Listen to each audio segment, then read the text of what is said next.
দুনিয়ার ব্যাপারে বুঝেন, আরও দেখেন, আরও ভাবেন, একজন একজন করে ভাবেন।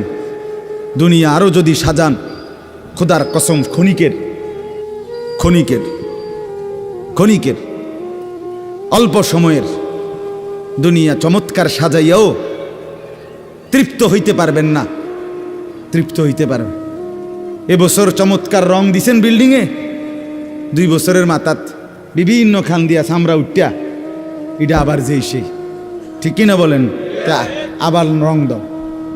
এই সোফা চমৎকার বানাইছিল, ওই যে বার্নিশ নাই, দেখেন এই যে সোফা, এটা এই যে দেখেন, কথা বলেন না, এই সোফা এটার মধ্যে আসেনি অন বার্নিশ, তো এটা আবার কি করতে হইব?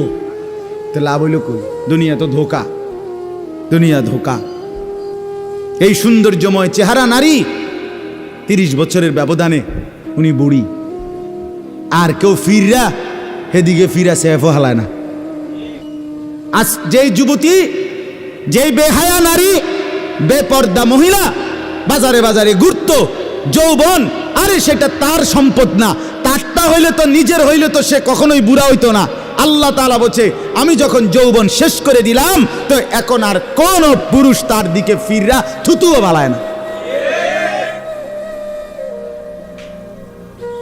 দুনিয়া এক অবস্থায় থাকে না, এক হালাতে থাকে না বাপ।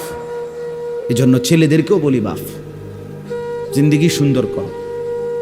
তোমার এই হাসি থাকবে না, তোমার এই সুস্থ সুন্দর সুঠাম দেহ থাকবে না। আন্তরিকতা নিয়ে শুনলে, নিজের ভিতরে নেক মানসিকতা যদি থাকে, গ্রহণ করার মানসিকতা, তাহলে অল্প কথাতেও ফায়দা হয়। আর গ্রহণ করার মানসিকতা না থাকলেও 50 বছর শুনলেও গুনার অভ্যাস ছুটে না। দেখেন না, 70 বছরের বুড়া মানুষ চা দোকানে টেলিভিশন দেখে,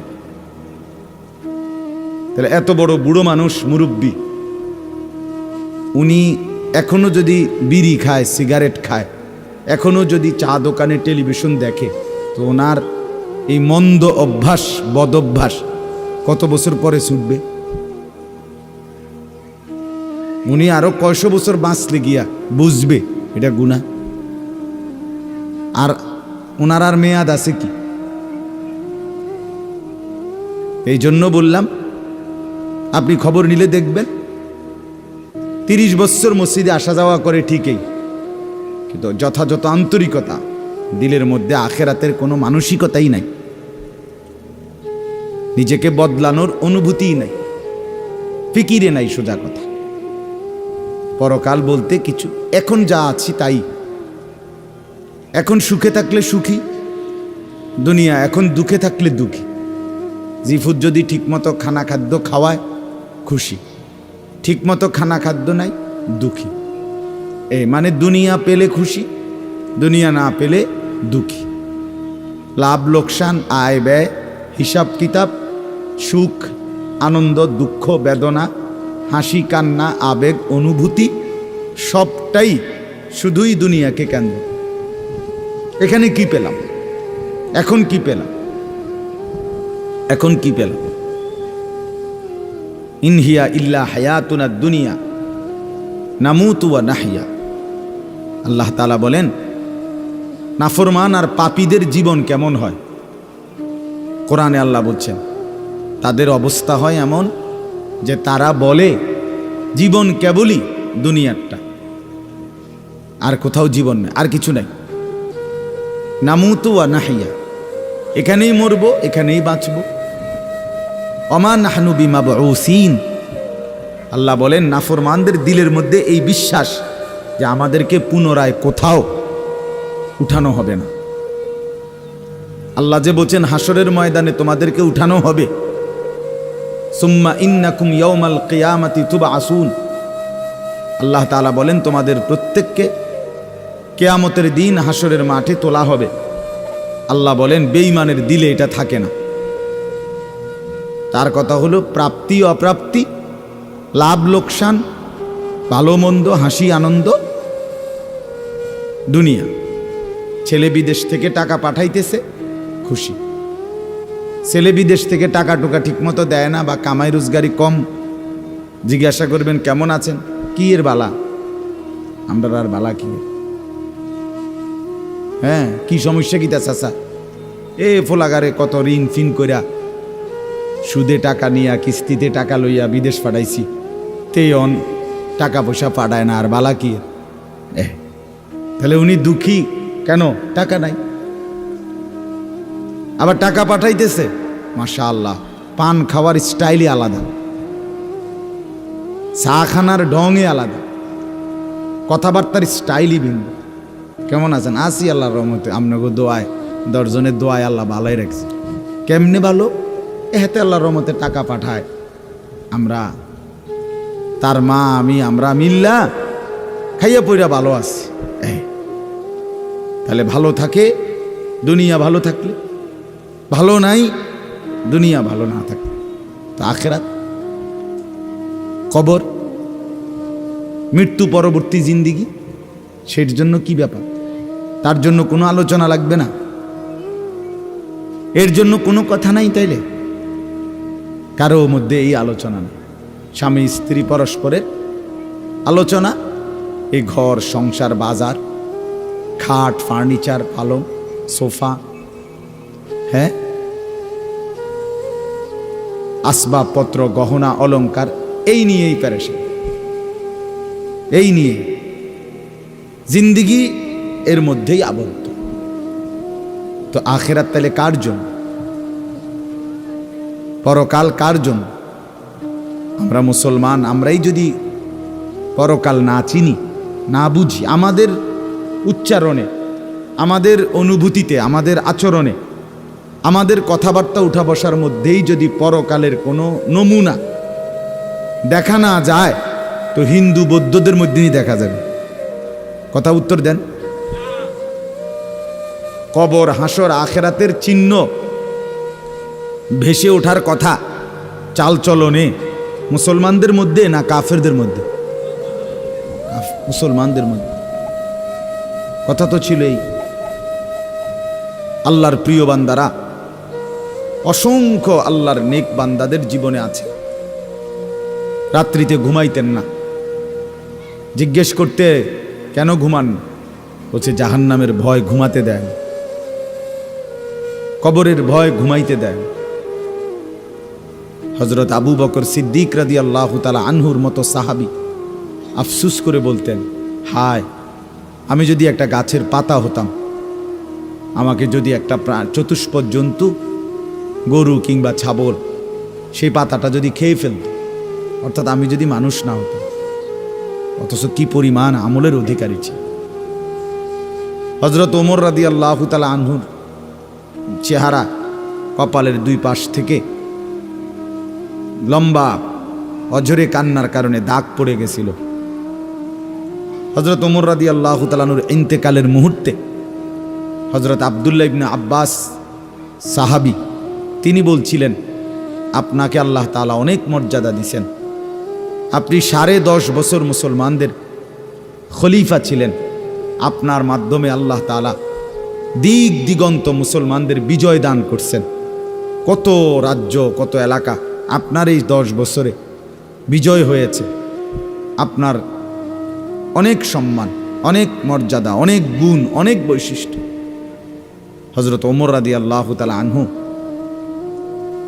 কিতাবের মধ্যে আছে, উনি চোখের পানি ফেলে বললেন আব্দুল্লাহ ইবনে আব্বাসকে, শোনো, আমি আল্লাহ তাআলার কাছে এতটুকু আশা করি শুধু, যে আল্লাহ আমার জীবনের যা নেকি আর আমার জীবনের যা গুনাহ, কমপক্ষে আমার নেকিগুলো যেন আমার গুনার মোকাবেলায় বরাবর হয়।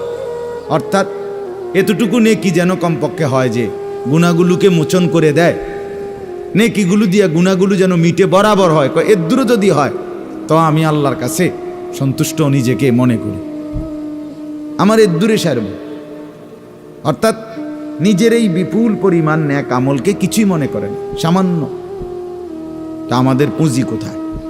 আমাদের এই শুক্রবারের শুধু সপ্তাহে একদিনের জুমার নামাজ, এটাই আমাদেরকে জান্নাত এনে দিবে, ঠিক না? হ্যাঁ, মাঝে মধ্যে গরিব দুঃখীকে 2 টাকা 5 টাকা দিলে এতে আমাদের বেহেশত চলে আসবে, ঠিক না? তো বলেন, এজন্য বললাম আমরা প্রত্যেকে আন্তরিকতা নিয়ে ভেতরে যারা মনোযোগ দিয়ে শুনে দেখবেন, আমার আপনার ভেতরে যদি অনুভূতি তৈরি হয়, ভাবনা তৈরি হয়, ফিকির আসে, লাভ। সবাই একসাথে হবে না, সবাই একসাথে বদলায় না, সবাই একসাথে পরিবর্তন হয় না, কারো কপালে পরিবর্তন হয়ই না, বদনসিব। কারো সময়ের ব্যবধান হয়। আমাদের প্রিয় নবী সাল্লাল্লাহু আলাইহি সাল্লামের কাছে যারা সাহাবী হয়েছেন, কালেমা পড়ছেন, তারা প্রত্যেকেই প্রথম দিনেই তো সবাই কালেমা পড়ছেন, ঠিক না? বুঝেন নাই কথা? যতজন সাহাবী হয়েছে নবীজির, সবাই একদিনেই কালেমা পড়ে ফেলছে নাকি? তাহলে সময়ের আগ পিছ আছে কি না বলেন? কেউ প্রথম দিন কালেমা পড়ছে, কেউ 21 বছর পরে কালেমা, কেউ 22 বছর পরে কালেমা পড়ছে। তো যিনি 23 বছরের মাথায় কালেমা পড়ছে তিনিও কামিয়াব, যিনি প্রথম দিন কালেমা পড়ছে তিনিও কামিয়াব, সৌভাগ্যবান। এজন্য বুঝ আসবে, এর মধ্যে আকপিস হবে। সবাই একই দিনে জোনায়েদ বাগদাদি হবে না, সবাই একদিনে বাইজিদ বুস্তামি হবে না, সবাই একদিনে রাবেয়া বসরি হবে না, সময়ের ব্যবধান হবে, আকপিস হবে। এবং কারো কপালে হেদায়েত জুটবেই না। ইন্নাকা লা তাহদি মান আহবাবতা। আল্লাহ তাআলা আমাদের নবী সাল্লাল্লাহু আলাইহি সাল্লামকে বলছেন, আপনি খুব চাইলে, ভালোবাসলে আপনি নিজে কাউকে হেদায়েত দিতে পারবেন না, সেখানে আমি কি? কথা বলেন। সেখানে আমাদের কোনো পাত্তা আসেনি কোনো। খুদ রসুলকে আল্লাহ বলছে, হে নবী আপনি চাইলে হবে না, আমি চাইতে হবে। ওয়ালাকিন্নাল্লাহ ইয়াহদি মান ইয়াশা, বরং আমি আল্লাহ যাকে চাই আমি তাকে হেদায়েত দান করি। তাহলে মূলত হেদায়েত দেয় কে? ফয়সালা কার হাতে? আমার বলা, আপনার শোনা কোনোটাই মূল বিষয় না। মূল বিষয় হলো এটা একটা উসিলা ধরা, কিন্তু মূল ফয়সালা কার হাতে? ওয়ালাউলা ফাদলুল্লাহি আলাইকুম ওয়া রাহমাতুহু মাজ। এই বেটা, মোবাইল না ধরতে মানা করছি। সুন্দর করে বললে হয় না। অনেকের খাসিয়ত এতটাই যে ধমক না দিলে, কথা বুঝছেন না, এটা তার একটা তবিয়ত হয়ে গেছে। না আমারে এমনি করলে আমি বুঝতাম না, আমার ধমকাই তুই। বদ অভ্যাস মানে জিন্দিগির একটা মিনিট লজ্জা শরম কিচ্ছুর কোনো ধার ধারে না। ছেলেরা মোবাইল ছাড়া 1 মিনিট থাকতে রাজি না। এবারে মা দেখুক, নাহলে বাফে দেখুক, নাহলে হুজুর দেখুক, নাহলে একবারে আব্দুল কাদের জিলানি দেখুক, আমার এতে কোনো অসুবিধা নেই। আমার দরকার মোবাইল। মোবাইল আছে, আমি আছি, খালাস। আমার জিন্দিগির এবার ইজ্জত থাক বা না থাক, আমার চরিত্র থাকুক বা না থাকুক, আমার আল্লাহ খোদা আখেরাত পরকাল কিচ্ছু না থাকুক, আমার মোবাইল আছে, খালাস, আমার জিন্দিগি সার্থক। এই হলো জিন্দিগি, মানে জীবনটাই মোবাইল, মোবাইলটাই জীবন। বেঁচে আছে মোবাইল টিপবার জন্য, মোবাইল বানানো হয়েছে তার কাছে পৌঁছবার জন্য। আজ ছেলেদের হালাত মানে বেঁচেই আছে এটার জন্য, বেঁচেই আছে। জিন্দিগিটাই এটার সাথে সম্পৃক্ত, জীবনটাই এটার সাথে। পৃথিবীতে কোনো যুগে, মনে রাখবেন এই পৃথিবীর ইতিহাস এটা, পৃথিবীতে কোনো যুগে একসাথে সম্মিলিতভাবে যুব সমাজ এত বেশি গাফেল, অকর্মণ্য, অপদার্থ কোনো যুগে হয় নাই একসাথে। এখন যেটা আগে একটা সমাজে, একটা এলাকায় বখাটে দুশ্চরিত্র একজন ছিল, দুইজন ছিল, চিহ্নিত, কথা বোঝেন নাই, চিহ্নিত, তারে মানুষে চিনত, তে সুর। গ্রামে চুক্তি হয়তো একজন, তে একটু খারাপ, তার লগে মিশ্র না। কিন্তু এখন ভদ্রঘরের ছেলে, স্বাভাবিক ঘর থেকে বের হইছে মুসলমানের ছেলে, দিনের পর দিন, রাতের পর রাত এক ওয়াক্ত নামাজ পড়ে না। এতে মা বাবারও কোনো আফসোস নাই, এলাকাবাসীরও কোনো আফসোস নাই, পাড়া মহল্লার সর্দার মাতব্বর কারো কোনো আফসোস নেই, কারো মুখে এই নিয়ে কোনো আলোচনা নাই যে কি আমগো এলাকার যে ফোলাফাইন্ডি এগুলা যে কোনো নামাজই পড়ে না, আমগোর সামনে দুষ্টামি করে, হাঁটাহাঁটি করে, আমরা কি এটা বলতে পারি না? এই অনুভূতিটুকু পর্যন্ত লোপ পাইছে। আহ, এত দুর্ভাগ্য মুসলমানের ইতিহাসে আর কখনো হয় না।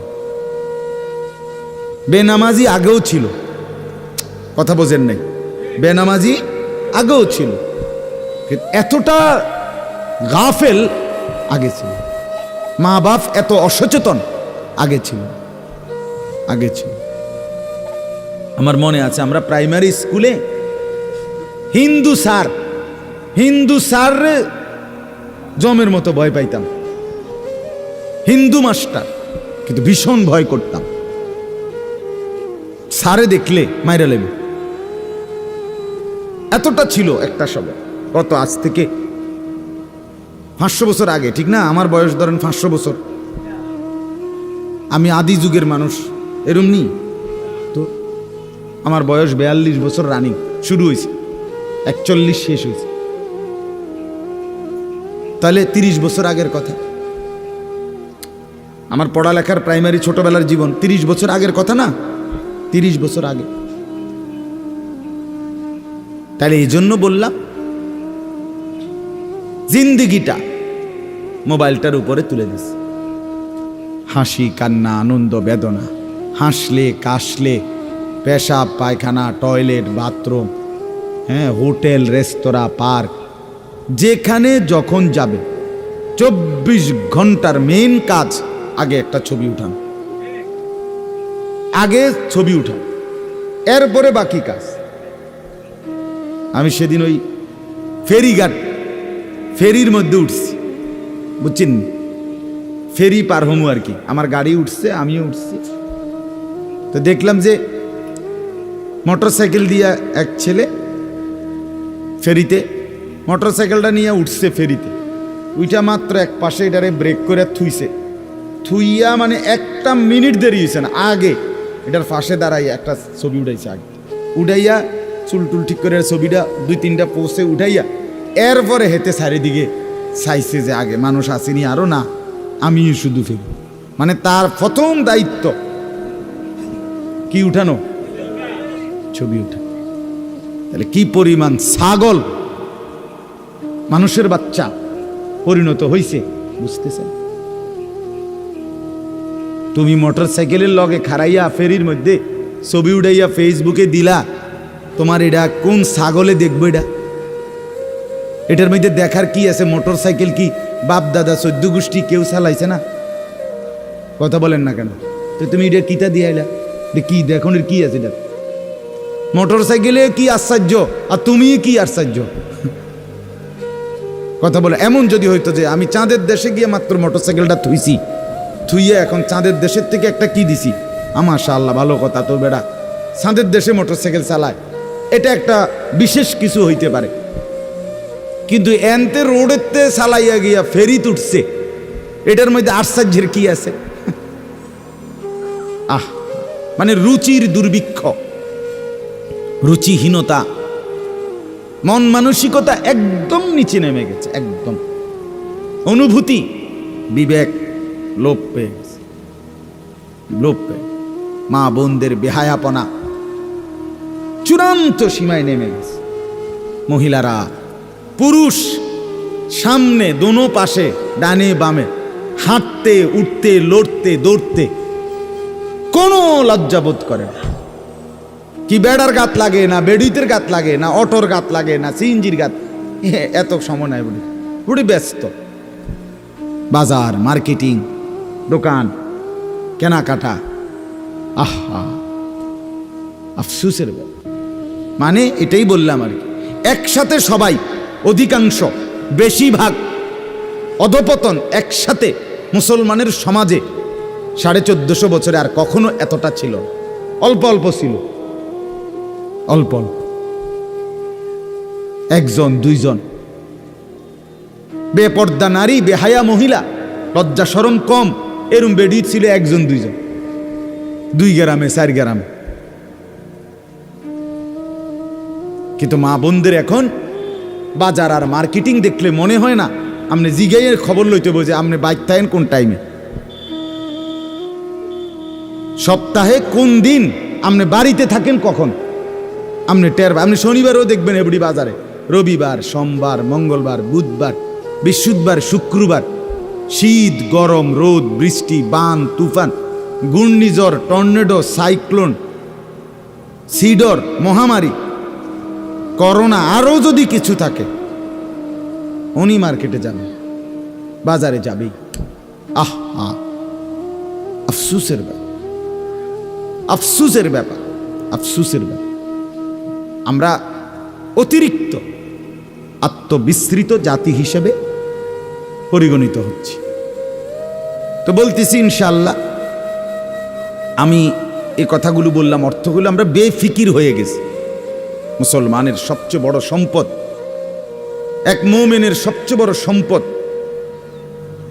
আল্লাহ নবী সাল্লাল্লাহু আলাইহি সাল্লাম 23 বছরে সাহাবায়ে কেরামের জীবন এবং দিল অন্তরে আখিরাতকে বসায় দিয়েছেন। তারা যেন 24 ঘন্টা রাতে কিংবা দিনে, হাঁটতে কিংবা বসতে, ঘরে কিংবা বাহিরে, আখিরাতকে সামনে নিয়েই জীবনটা সাজাইছেন, জীবনটা সাজাইছেন। কোরআনুল কারীমের শুরুতে আছে সূরা বাকারার মধ্যে আল্লাহ তাআলা বলেন, অবিল আখিরাতি হুম ইউকিনুন। মুত্তাকি বান্দা কারা? কোরআন থেকে হেদায়েত পাবে কারা? কোরআন বুঝবে কারা? আল্লাহর পক্ষ থেকে হেদায়েত পাবে কারা? আল্লাহ বলেন, এই গুণ যাদের, তাদের মধ্যে একটা হলো যারা আখিরাতের ব্যাপারে ইয়াকিন রাখে। ইয়াকিন শুধু বিশ্বাস না, বিশ্বাসটা একদম দিলের মধ্যে ইয়াকিন। আগুন জ্বালাইয়া ফেলে, এটা শুধু আমাদের ধারণা না, এটা আমাদের ইয়াকিন। ঠিক কিনা বলেন না? পানি ডুবাইয়া ফেলে, এটা আমরা শুধু ধারণা করছি না, বিষয়টা আমাদের এটার মধ্যে দিলের মধ্যে কি আছে? ইয়াকিন আছে। বরফের মধ্যে ঠান্ডা লাগে, এটা আমাদের ধারণা না, এটা আমাদের কি? ইয়াকিন। তার চাইতে বেশি ইয়াকিন আল্লাহ বলে যার অন্তরের মধ্যে আখিরাতের ব্যাপারে, সে মুত্তাকি, সে আমি আল্লাহর পক্ষ থেকে হেদায়েত প্রাপ্ত, সেই সফল, সেই জান্নাতি। ইয়াকিন পর্যায়ে থাকতে, মানে 1 সেকেন্ড আমি যদি দুঃখে পড়তে পড়তে পড়তে জীবনের কোনো চাওয়া পাওয়া পূরণ নাও হয়, কিচ্ছু জীবনের আশা, কত সময় কত কিছু চাইছি, কিছুই পূর্ণ হইল না, খোদার কসম তবুও বিশ্বাস করতে হবে আল্লাহই সত্য, আখিরাতই সত্য। আবার পেতে পেতে আমি যদি গোটা দুনিয়াও পেয়ে যাই, তবুও আমাকে বিশ্বাস করতে হবে এটা স্থায়ী না, এটা কিছুক্ষণের, আমার আল্লাহই সত্য, আখিরাতই সত্য। যার কারণে সাহাবায়ে কেরামের মধ্যে যারা প্রচণ্ড গরিব ছিলেন, ওনারাও শতভাগ বন্দিগি করছেন। সাহাবায়ে কেরামের মধ্যে যারা ভীষণ ধনী ছিলেন, তারাও শতভাগ বন্দিগি করছে। হযরত ওসমান রাদিয়াল্লাহু তাআলা আনহু ধনী ছিলেন।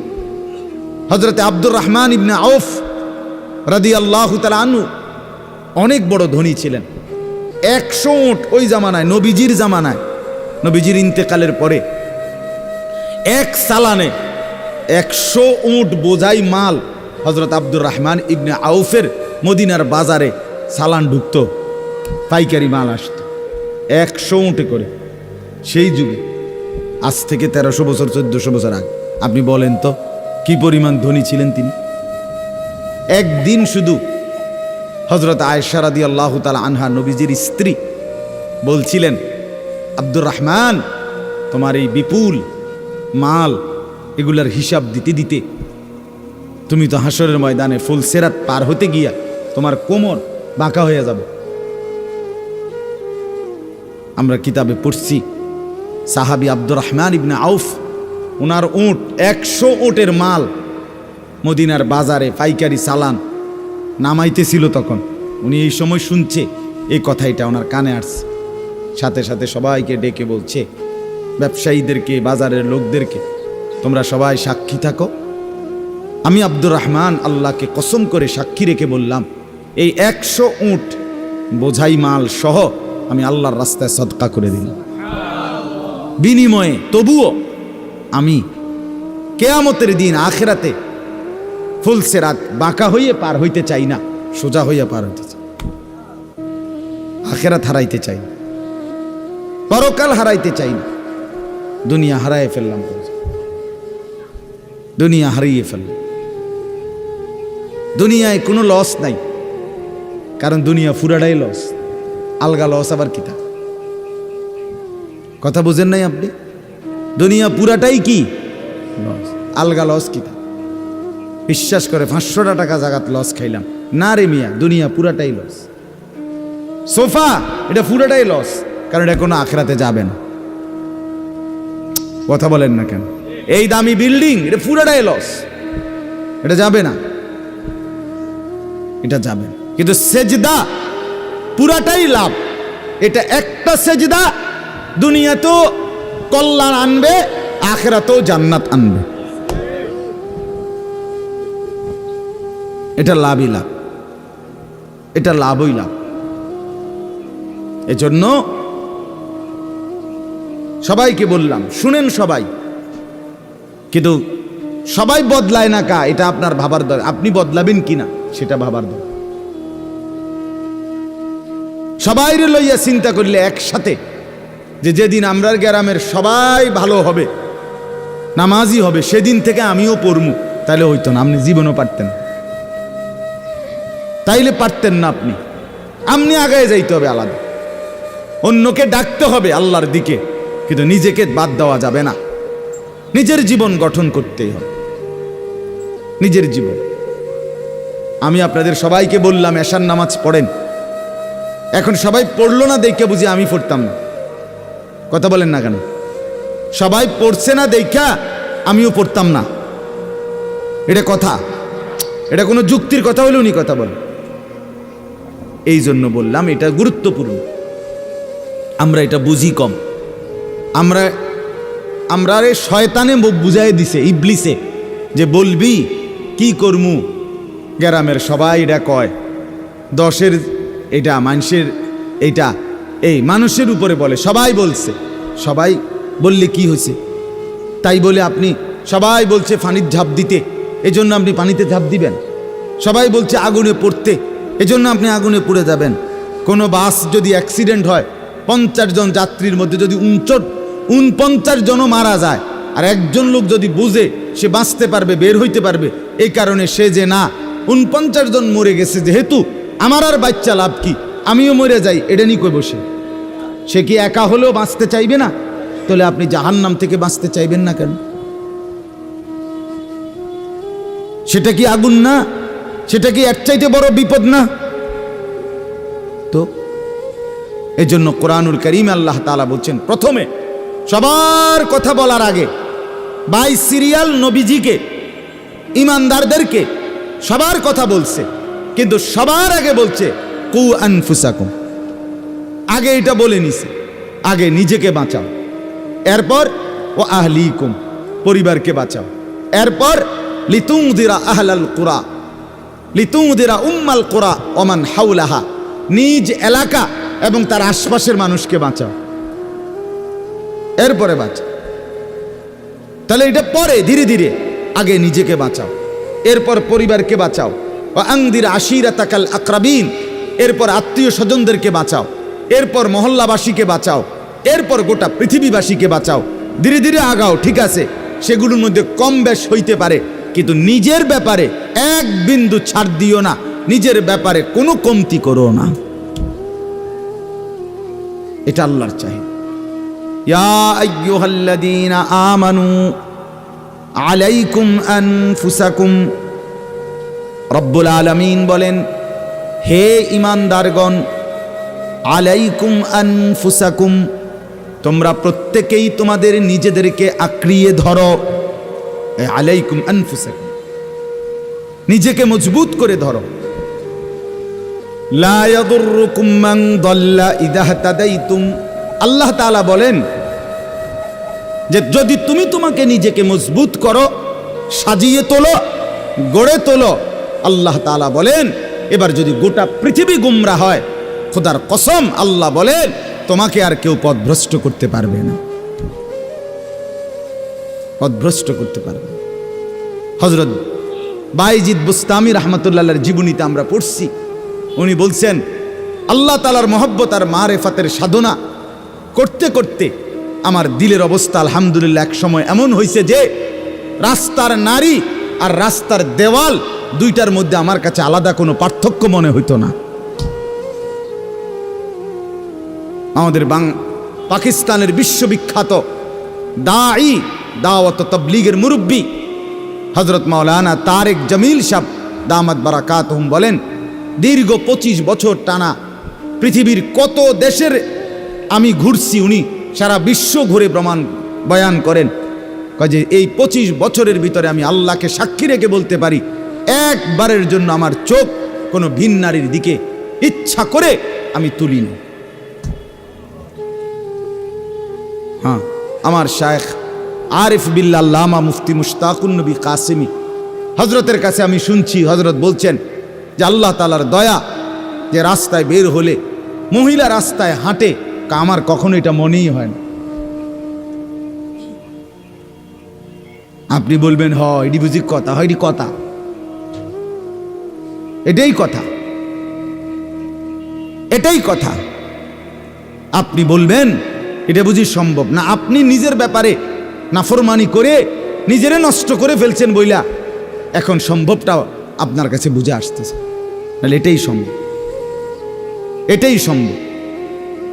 হযরত ইব্রাহিম আলাইহিস সালাম বলছিলেন সারা দুনিয়াও যদি নিজের এলাকাবাসীকে, কওমকে,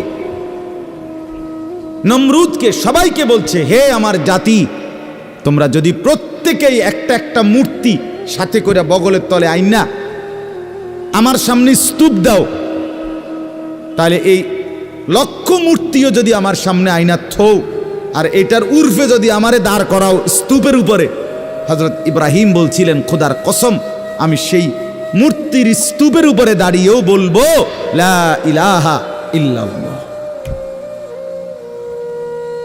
লা ইলাহা, আল্লাহ ছাড়ার কোনো ইলাহ নেই, আমি আমার আল্লাহকেই ডাকব। আমরা কিতাবে পড়ছি রাসূলুল্লাহ সাল্লাল্লাহু আলাইহি সাল্লামের একজন নওজোয়ান যুবক সাহাবীকে খ্রিস্টান যুদ্ধে খ্রিস্টান সৈন্যরা বন্দী করছিলেন। খ্রিস্টান সেনাপতি এতটা সুন্দর ছিলেন, উনি নিজের মেয়েকে বিয়ে দেওয়ার জন্য খ্রিস্টান সেনাপতি ওই যুবক সাহাবীকে প্রস্তাব দিছিলেন, তুমি আমার ইসলাম ছেড়ে খ্রিস্টান ধর্ম গ্রহণ করো, আমার সুন্দরী রূপসী কন্যা তোমাকে বিয়ে দেব। তিনি বলছেন আল্লাহর কসম আমি তো গোটা পৃথিবী ত্যাগ করতে পারি কিন্তু ঈমান ছাড়তে পারি না। তখন বন্দী করে রাখছে নিজের রূপসী মেয়েকে 3 দিন আবদ্ধ ঘরে। ওই সেনাপতি নিজের মেয়েকে বলছে তুই তার সাথে একাকী থাক 3 দিন, যে কোনো মূল্যে তুই তাকে অপকর্ম করতে চেষ্টা কর। 3 দিন পরে সেই মেয়ে ওই আবদ্ধ ঘর থেকে বের হয়ে বলছিল বাবা ইন্নাহু হাজারুন আম শাজারুন, আল্লাহর কসম বাবা আমার মনে হয় যে এই লোকটা এটা হয় পাথর নয়তো কোনো গাছ। লা ইয়ালতাফিতু ইলাইয়া মাররাতান, সে তো আমার দিকে একবারের জন্য এক নজর ফিরেও তাকায়। মানুষের কোনো অনুভূতি তো নাই মনে হয় তার মধ্যে। এই কেউ যখন নিজেকে গঠন করে গোটা পৃথিবী নাচলেও তার আর অসুবিধা হয়। আলহামদুলিল্লাহ আমরা যারা মাদ্রাসায় পড়ছি আমরা এটা দিল থেকে বলতে পারি, আমরা যারা মাদ্রাসায় পড়ছি ছোট্টবেলা থেকে, আজকের এই পৃথিবী পোশাকে, কাপড়ে, লেবাসে, ডিজাইনে, রঙে, ঢঙ্গে আরো যদি মনে করে ফ্যাশনেবল, আরো বলে আধুনিক হয়ে গেছে, আল্লাহর কসম আমরা এই সমস্ত আধুনিকতার সামনে দাঁড়িয়ে আমাদের এই পাঞ্জাবি, টুপি, দাড়িওয়ালা পোশাককেই সর্বশ্রেষ্ঠ সুন্দর মনে করি। আমরা মনে করি দাড়িবিহীন চেহারা সুন্দর নয়, আমরা মনে করি এই বখাটে চুল, সেলুনের চতুর্দিকের যে কাটিং, এগুলো কোনো চুলও না, চুলের জাতও না, এটি কোনো মানুষের বাচ্চার চুল না, কোনো মানুষের সাওয়ার চুল না, এগুলো কোনো সুস্থ স্বাভাবিক মাতাল হয় নাই, পাগল হয় নাই, স্বাভাবিক কোনো মানুষের চুল এত বিকৃত কালারের হইতে পারে না, ডিজাইনের হইতে পারে না। আর সে তো মুসলমান, মুসলমানের চুল এমন হবে কেন? ইহুদিরটা হইতে পারে, সেটা তাদের ব্যাপার, খ্রিস্টান হতে পারে তার ব্যাপার, হিন্দুর হইতে পারে সেটা তার ব্যাপার, কিন্তু আমার মুসলমান, আমার যুবকের চুল এমন হবে কেন? মূল কথা হইল আত্মমর্যাদাহীন, বেগায়রত, আত্মসম্মান বোধ নাই, নিজের পরিচিতি নিজের কাছে নাই, নিজেই নিজেকে চেনে না। সে কার সন্তান, মা কে, বাবা কে, ধর্ম কি, তার আল্লাহ কে, তারে বানিয়েছেন কে, তাকে কাকে মানা উচিত, কাকে অনুসরণ করা উচিত। আজকে টেলিভিশনের অব্যাহত প্রচারণা, দুশ্মনের অব্যাহত টানা লাগাতার প্রচারণা আমাদের নারী পুরুষকে বেসামাল বানায়।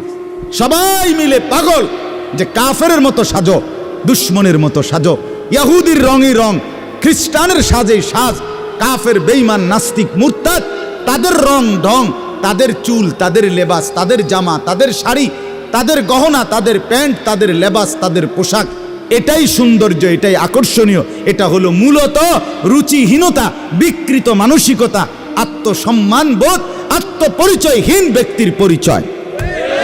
যে নিজেকে চিনে না, যে জানে না আমি চিনি আলহামদুলিল্লাহ, আমার আল্লাহ আছে, আমার একজন রসুল আছে, আমার একটা কিতাব আছে, আমার একটা ধর্ম আছে, আমি কেন অন্যের পোশাক পরব, আমি কেন অন্যের রঙে সাজবো? আমি কি ফকির? কথা বলেন না কেন?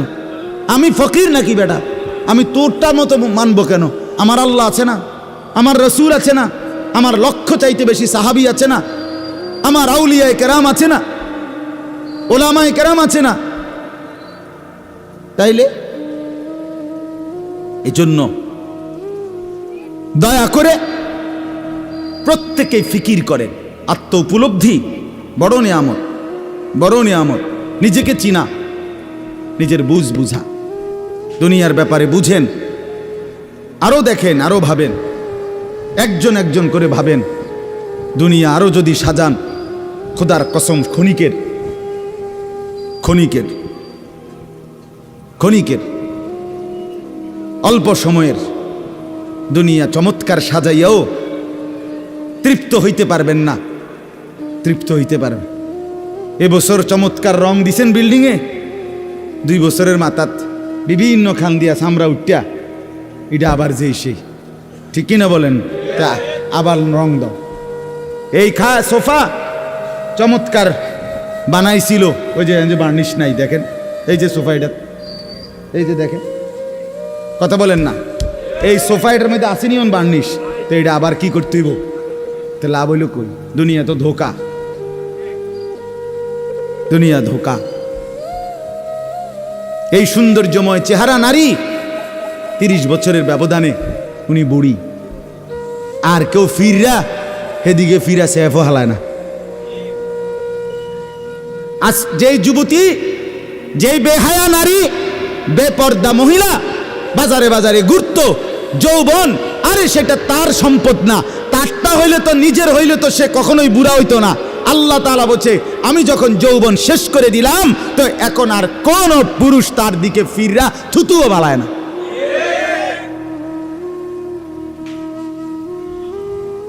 থুতুও ফেলে না।